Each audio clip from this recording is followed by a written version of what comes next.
This is Jessica Wilson, and I'm here with Travis Tuttle. And Travis Tuttle was actually a hostage in a kidnapping. And I just got to listen to him speak, and I wanted to have him kind of tell you about his experience and what that trial was like. Sure. Well, thanks, Jessica. It's a pleasure to be on your little blog that you've got going here. So yeah, when I was serving an LDS mission for the Church of Jesus Christ of Latter-day Saints in 1990.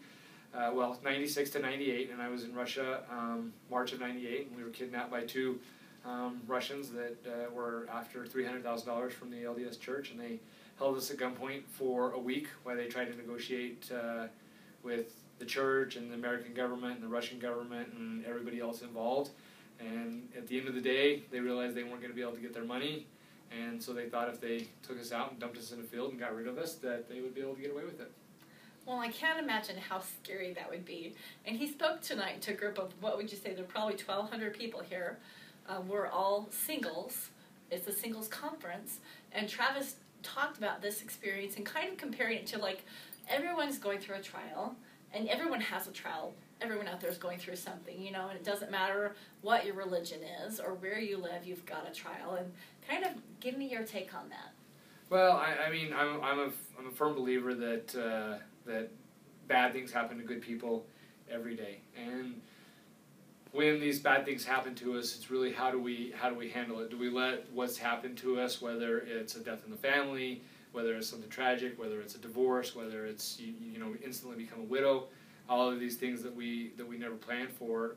How do you handle the situation, and do you let it control you? Or are you going to control it? And so, you know, I've always been a big believer in the power of faith, and I've been a believer in the power of attitude, and I really think that if we will go forward with a strong attitude that I can do anything I want, I can accomplish anything I want, and I'm not going to let whatever happen bring me down, that we can be more successful in life. And we as individuals, as humans, we have skills, we have talents that we need to be able to share with other people, but if we're letting the past hold us down, and it's in no way to undermine anything that tragic that's happened to anybody at any point, but the fact of the matter is the sun comes up every day, and so when it comes up, are you going to stay in bed? Are you going to feel sorry for yourself? Are you going to wallow in your self-pity? Or are you going to say, you know what, I'm getting up, I'm going to tackle the day, I don't care what's going on, and I'm going to get out there and I'm going to be, you know, really it's the best me. And one of the things I really struggle with is that we compare ourselves so much to other people. We compare we compare ourselves to everybody that's out there in cyberspace, and you know, she's skinnier than I am, she's better looking, he's stronger, or he drives a better truck, they've got a better house, they look at their perfect kids, and we, you know, what we see on the internet and Facebook and Twitter and all these other social medias, most of the time it's not real life. It's not what people are dealing with. And I can put a picture up and I can say, look how great I am. Nobody knows the backstory. Nobody knows what's going on in my personal life. Nobody knows any of my struggles. And so I can put it out there and I can smile big and, you know, look like everything's good. But I don't want to be fake. I want to be real. And I want people to know, like, listen, this really crazy, tragic thing happened to me. I was kidnapped for a week. I almost died. I should have died. But at the end of the day... It's miraculous. Yeah, at the end of the day, our lives were spared. And so, you know, instead of feeling sorry for myself and instead of wallowing and, this bad thing happened, I'm going to go out there and I'm going to, you know, I'm going to be the best I can be. I'm going to raise my kids to be the best that they can be. And, you know, I want to be a supportive friend. I want to be a supportive husband. I want to be a good person. And I want to take the worst thing that ever happened to me and I want to make it extremely positive. So there's a movie made about this experience, this hostage situation, called the Saratov approach.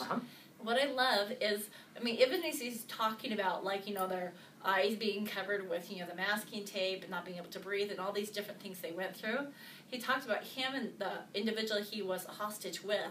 They were sitting there and playing board games with each other in their head, okay? Come up with how many words end in ED, you know, and they were finding a way, and just, I like that example of attitude, because, I mean, there are some people that have gone through horrific things in life, just horrible trials. But you still do have the chance to choose that attitude, and I love that. You also said live until you die. Is that what you said? Yeah. So one of the things that Andrew and I really we really go by is don't live and die, but live until you die. And unfortunately, it's true. There's a lot of people that they just, you know, they wake up in the morning and they go to work at 8 o'clock and they take a bathroom break at 9:30 and they take a smoke break at 10:30 and they have lunch at 11:30 and we got another bathroom break, and it's just, you know, this very mundane, go through the actions, and they come home, they do whatever, watch some TV, go to bed, get up, do it again. And that's boring. You're not accomplishing anything, you're not making yourself a better person, you're not sharing any of your talents with anyone around you. And so, what are you contributing back to society? It's not service. You're talking about finding a way to serve other people. It's not all about dollars and cents, right? So, I mean, so many people are focused on the big house, the fancy car, the nice sparkly dress, and you know, looking good. And all of that is important, right? We need a place to live. We need cars to drive. But is that your end goal? Is that? Right. And so, I'm just, you know, what are we creating, and does it have any substance to it? So I just feel like if you're chasing that dollar and all you want is the house, the car, the clothes, when you get there, and you will, it's going to be really lonely and it's not going to be fulfilling. But if you've got other things that you're going after, you're trying to be a better person, you're trying to give back to the community, which I think we all need to do in some way. What your goals are.